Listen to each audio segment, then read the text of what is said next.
evening, viewers. Welcome to the Friday's Regional News. We start with news from Brazil.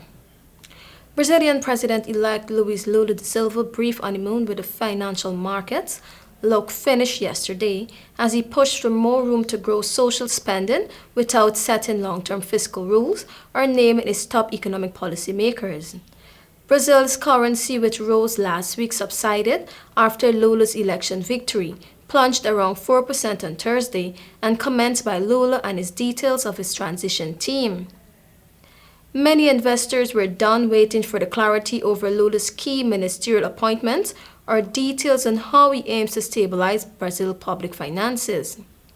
In a speech to lawmakers, Lula said he aims to prioritize social spending over markets concern, questioning the priority given to key parts of Brazil's economic policy framework. Investors have called for Lula to restore firm rules for the public finances after major outlays by the current President Jair Bolsonaro through the pandemic and election season.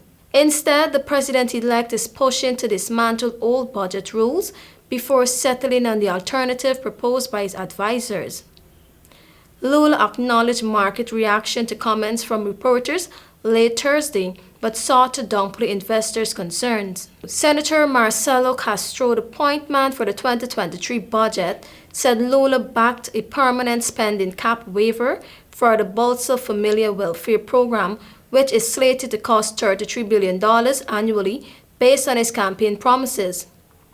In his speech to lawmakers, Lula insisted he would maintain fiscal discipline, but he also questioned the priority given to parts of Brazil's economic framework, including the spending cap, that has been waived repeatedly under Bolsonaro. Lula has not yet designated his finance minister and said he would consider his cabinet picks after returning from the United Nations Climate Summit in Egypt next week. We now bring you news from Peru.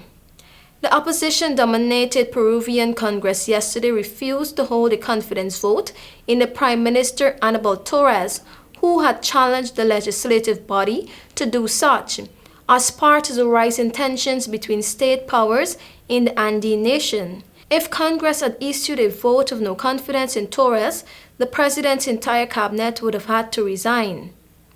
It would have also allowed government to call a second vote, which, if rejected, would allow the executive to shut down Congress and call for a fresh legislative election. In an official letter sent to Torres, the President of Congress, Jose William Zapata, said Torres' request could not be tended to in the terms set forth.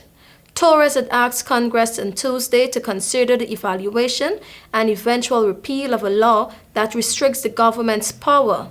The law, which is being tested for the first time, restricts when the executive can call a confidence vote.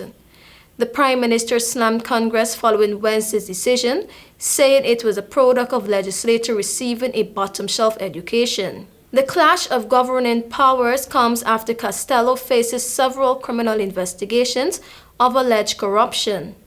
Castelo, who took office in July 2022 and denies the accusations, has survived 2 impeachment attempts, and opposition legislators are seeking to support to launch a new trial against the president, although they lack the votes necessary in Congress.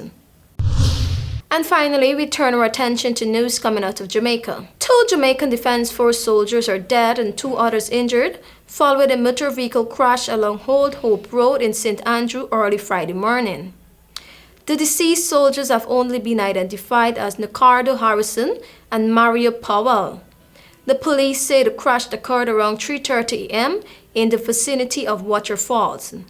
Their reports further stated that Harrison was driving a blue Toyota Yaris motor car while 3 passengers aboard when he failed to negotiate a corner, causing the vehicle to veer into a wall at the side of the roadway. The car was damaged extensively. The police say all occupants of the motor car received multiple injuries and were transported to the University Hospital of the West Indies, where Harrison and Powell were pronounced dead. The others were admitted, one of them in a critical condition. Thank you for watching. I am TIANA.